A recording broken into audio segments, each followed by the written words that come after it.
Hello and welcome to another episode of Fulham Chronicles. Hello, Melinda. Hi, Zara. What a beautiful spring we had out there. Are we ready for summer? Absolutely, 100%. I can see how everyone like Fulham when sun is out. It's just a different world. It's Everyone's at the beautiful. pub. Everyone's at the bar. Oh, we've heard a voice over there. So Who do we have in the studio today? today we have the beautiful Jessica Pass, which is a beautiful contemporary. I'm just saying the word beautiful so many times. A beautiful contemporary jewellery designer based and raised in Not Fulham. raised. I'm Well, afraid not. raised in a sense of business-like. So her business in Fulham, she lives in Fulham, and we welcome her today here. Hello. Hello, Hi. everybody. Hello. I'm happy to be here. Is this your first ever podcast? No, but it's definitely my first local podcast. Ah, okay. That is very important. Yes. Right. So, Melinda, should we start with what we love best? Yes. The beginning. Exactly. How did you get into becoming, jewelry designer? Where did it all begin? And nature. Let's start with why choosing the topic and why the bold, beautiful pieces that you're creating. Yes. Well, I grew up in the Peak District, which is a very, very beautiful part of the world. And I was always very artistic and musical and fairly rubbish at everything else at school. So it was always very clean cut. My mum always said, she was always away with the fairies and I was always a distraction to other children. And I would, instead of, Aren't those children well, the best? yeah, instead of answering questions on my papers, I would draw on them. Mm. So yeah, the message was quite clear from the beginning. My great-grandfather was actually an artist. And he taught me how to draw when I was very little. So I still have sort of notebooks and sketch pads of him teaching me to draw the human form and things like Oh, that. wow. And then, shipped off to boarding school. Went to boarding school from a very young age, but, loved that. And we had an incredible art department. So I was very fortunate to have access to that. And yes, as I said, that skill set was always extremely clear cut. So, I actually went to school on music scholarship. So, Oh, wow. I thought I would go into music. So let's Mhm. like music does. Let's go back. Yeah. So music. Yeah. So voice. So it was singing, or it was an instrument, or Yeah, what are we talking about there? Singing, I played the violin, and I played the treble recorder. Well, actually, I played lots of different types of recorder, which, many of my wow. adult friends now like to mock me for. But I took it further than most would. I was preparing for my diploma. And yeah. So then the switch happened. Yeah, so essentially, I don't want to sort of badmouth the school. They're an absolutely fantastic school. But I, as a rebellious teenager, felt very overcommitted in terms of the music. And I was doing so much. I was in symphony orchestra, chamber orchestra, Schola Cantorum, chapel choir, baroque ensemble. Oh my Oh, gosh. But is this No, everything that the school's offered? And Jessica was there? because like, they paid half my school fees. So Okay. I was kind of there So on scholarship, and I was Everywhere. all of my time was taken up by music, which I loved, but I really hit a point, particularly as I was reaching sixth form, where I just became quite resentful and just kind of wanted my time back for my own. And one thing parallel through all this time that I'd always done for fun was to keep a sketchbook, and I would paint. And if my dad was a very keen fisherman, so I would always draw on the riverbank and things like that. That was the thing that I did for me.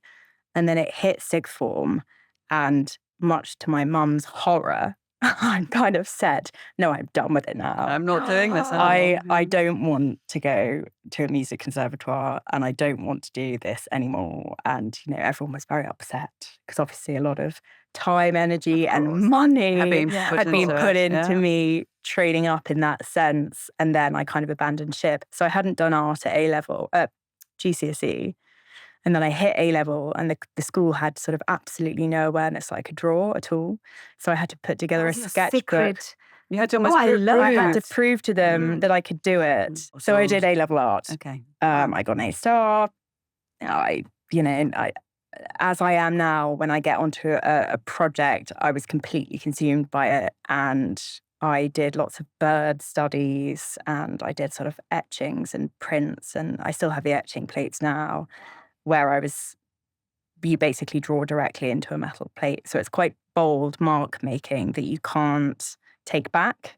It's not like using pencil that you can just rub out and be very perfectionist. You have to be very confident in the marks that you're making. So I loved that. That's quite interesting, because that's then And that's quite leading unique. into then working with Yeah, metals and isn't it? nature. And then it was on to art, then an art foundation. Yeah, so then particularly if you've not dabbled in different art specialisms at A level, if you've not done, say, photography or textiles, or other A levels that I think are now available to young people to do, you kind of have to have a bit of a play around and decide what area of art you want to go into. I was at college, and there were some people doing, I don't know, videos of their vagina projected on the ceiling, and that was I can see that was happening. their fine art project. And for me, as much as that has its place and its statement in the art world, that wasn't really for me, and I wanted to be physically doing things and making things. And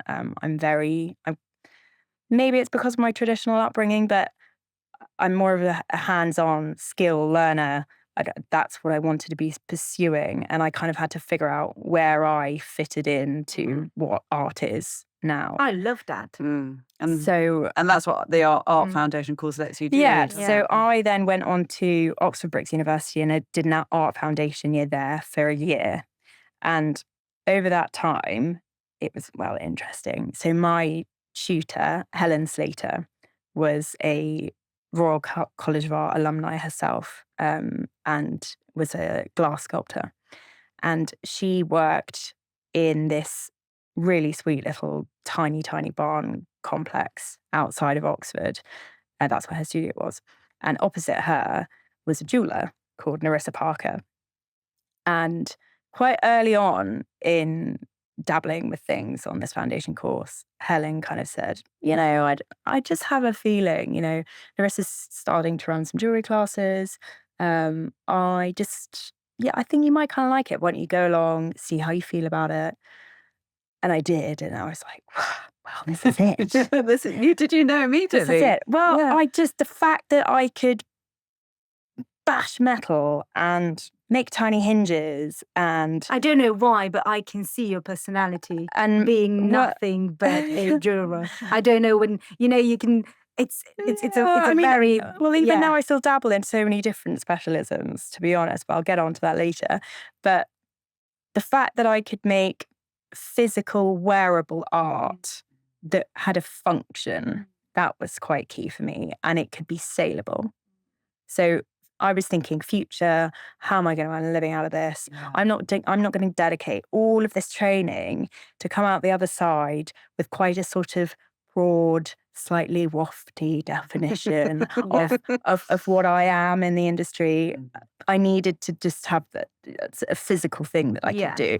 Anyway, so and consider all the practicalities, like you said, making money, earning a living. Exactly, and I was thinking ahead, and plus you had to prove somewhere deep down that music didn't work. Yes. Family didn't think, so it's a lot. So what I ended up doing is renting a bench from Nerissa. Yes, for the I year. read that on your website. Yeah.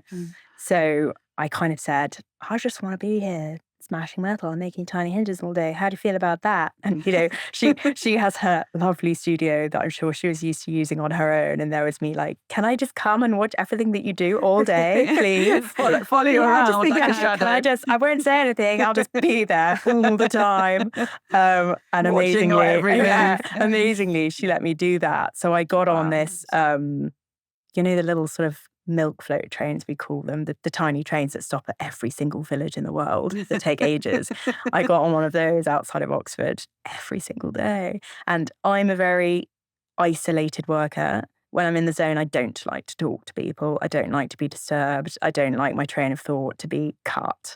So the fact that I could go there, put my headphones in, listen to Harry Potter and, smash stuff all day was the best thing in the world. And it came to the end of the course, and it meant, which was quite unusual, to finish a foundation level of work with the work that I'd produced come the end of that year, because I then made a range of pieces in silver, and I'd set stones in them. So essentially, yeah, finished that. And then Helen helped me a lot with my portfolio preparation and my kind of what I needed to essentially get into a really good art college. And I went round and I looked at all of them and I applied a whole load of places. But I have to say, the only place that I actually really, really wanted to get into was Central St Martin's. Central St Martin's was 3 years. Yeah, so I got in there. I think this is right. I'd have to check, but I'm quite bolshy of me. But I think in the end, I only sent my portfolio to St Martin's, and Okay. I didn't send it to anybody else. Or no, that's not true. That's when I got to the Royal College. No, I had applied to other places and I got into lots of places, but the only place I wanted to go was St Martin's. So I didn't reply to any of the offers until I'd heard back from them. I felt a pull to move to London. And I think having lived in Oxford for a year, for someone that grew up in the Peak District, that was a really good transition for me. Good stepping stone. Exactly. Oxford is fantastic. I'd live there again. I absolutely love it. But yeah, I wanted to go to London. I wanted to be on that scene. And I remember my interview with Caroline Broadhead, and we weren't, I think there was a double room booking, so none of us could have private interviews. So we were literally lined up. I don't know if you've been into Grounding Square, the St Martin's building, where there's caravan and there's lots of fountains outside. Yes. I don't know if you've ever seen any I've been to videos pictures. of I've seen fashion pictures graduate of it, shows. but It's this Yeah, I've been to the incredible graduation old show. industrial show that's being Yeah. converted. And if you look up, there are lots of these glass bridges that connect each side of the building. So we were on a glass bridge and we were just lined up in this line. And Caroline is, incredibly successful, and I have so much respect for her. And I obviously felt that already before even meeting her. I mean, she's had stuff in the V&A, she's great. And we were lined up on this line, and she said, "Well, why jewellery?" Completely deadpan. And that's the only thing that she asked me. And I had a person either side of me, and I just had to Block them out. Just block them out and just come up with something that was original. Can you remember what you and hope said? for the best. Oh, that's a great question. I think I said that for me, it's like wearable art, it's wearable sculpture, and it's saleable. And I want to go into an industry where I can make wearable sculpture, and it's an extension of the body. And it's the jewelry that somebody's wearing, similar to clothes, I think says a lot about a person. It's kind of an extension of your. I sound very wafty in saying that, but it's an extension of your being. But it kind of displays somebody's character, I think. No, it is. I agree. So I think that's along the lines of what I had said. And she gave absolutely nothing away, completely deadpan. I'm sure she'd had to meet so many other people that day. But I got in, so that was great. And I went there for 3 years. So what after? Well, that even over the course of St Martin's, you are still, foundation, you're figuring out what area of art you want to go into.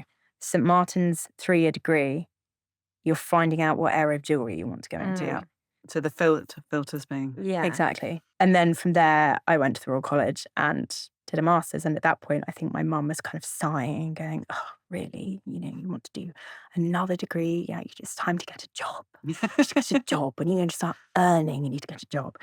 And I was like, "I'm not ready. Not ready." Were you earning on the side though? Were you selling like a few pieces or doing some commissions for people, or not really? Just really focused on learning? No, it was all consuming. We were so busy. Yeah. The deadlines that we had and Were like the insane. Yeah, amount I of can't even time. imagine. No, I look at a piece that I made for a collaboration that we did with the Victorian Album Museum, and it was a collaboration with Swarovski, and I was one of the finalists for that, which meant I had my piece in the V&A for a month, which was amazing. We did this kind of catwalk thing there. Congratulations.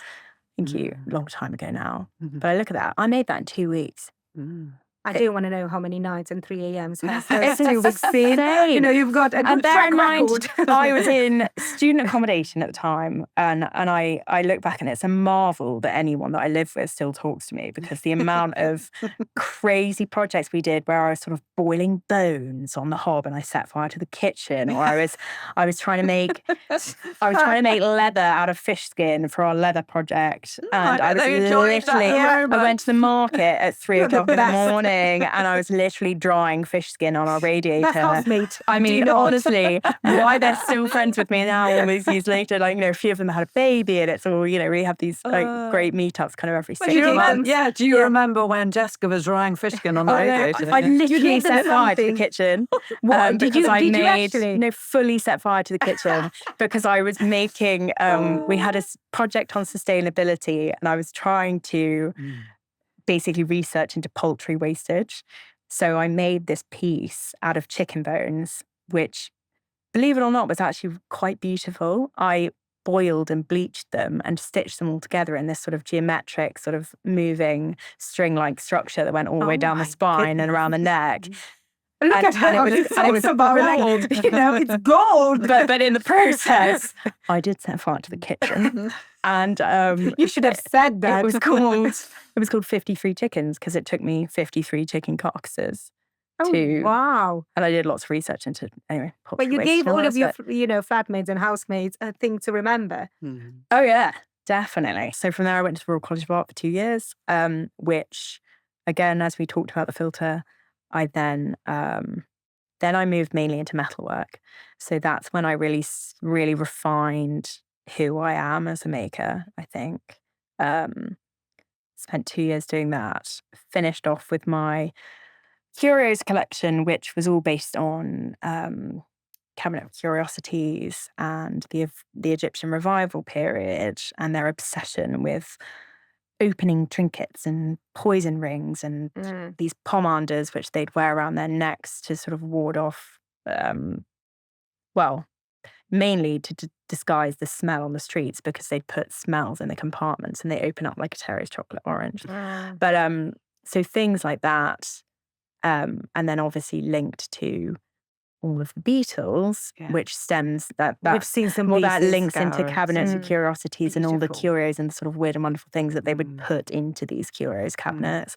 So I merged the kind of opening trinkets and the curios together into one concept, hence all of the quite intricate hinged opening Beatles, which is interesting because the first range of work I ever made on my foundation course was all opening trinkets. So nothing's changed. Yeah. But some things don't change because you find your way back somehow. Exactly. So you have discovered all the amazing work you have done, and you've studied so hard to, I don't want to say become the person because you have been the person, but to get to where you are. Get to where you are, very well said. So who is Jessica Pass now as a brand, and what have you done to her?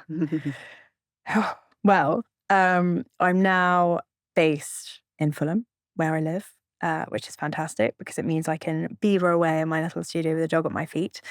After kind of contemplating which direction within the jewellery industry I was to take, I'm fairly set on my current, which is making these independent commissions, which means I get the opportunity to work with incredible materials when you work on commission, because you'll take a payment initially, which enables you to, source and work with high-end materials that I wouldn't really be able to stock anything in. So, I can't really afford, I wish I could, I can't afford to be making solid gold pieces encrusted with sapphires and just have them sitting in drawers and hoping that I'll sell them. It's just too high risk. That's a very clever way of doing things. Too high risk. So, yeah, it's fairly common practice that independent jewellers will work on that basis, and it eliminates that risk. So I love doing that because it also means I'm working one-on-one with clients. They can come to the studio. We have quite a few initial design meetings. There's kind of back and forth before we reach a decision of the direction that they want to take with it. Often they'll come to me with pieces that were their mothers that they maybe don't like or don't wear, or they're too big, they're too small, and we kind of take them apart and reuse the stones and make something new and fantastic that they can wear. Modernising, Exactly. repurposing, which is Or great. sometimes So you stay completely new sustainable materials from the chicken bones to the end. without the fire in the kitchen. Well, do you know what? There is no. Thankfully. What do they say? There is no without a fire. Well, So, yeah, that is what I am doing. And your classes as well. And then my Yeah. classes. So I've always loved teaching. And pre-lockdown, I had built a studio, but obviously then we had a global pandemic. But it's great now to be back in a studio that I can share and open up to the public and teach my classes. so how many spots have you got? So how many people are? Because it's quite a little space, I Which is quite wouldn't nice. want to take any more than 4 people. I think 4 is the absolute maximum. But you know what? Even if I had a bigger space, I don't think I would, because I need to be able to spread my attention across everybody Yeah. properly. And it's a new skill. There's lots of things to sort of learn and get used to the tools that you're using. So We're going to leave you all the details down here. exactly. In description, So so that's people- great. People can come in, learn to sculpt in wax, and I essentially cast up their creations. Then people have the option of coming back and learning to polish. So you can learn more of the processes in metal if you want to, or I can do that for you. So people can You look can at it like a set- little course. So we're Yeah. asking our guests on the spot question, each and one of us.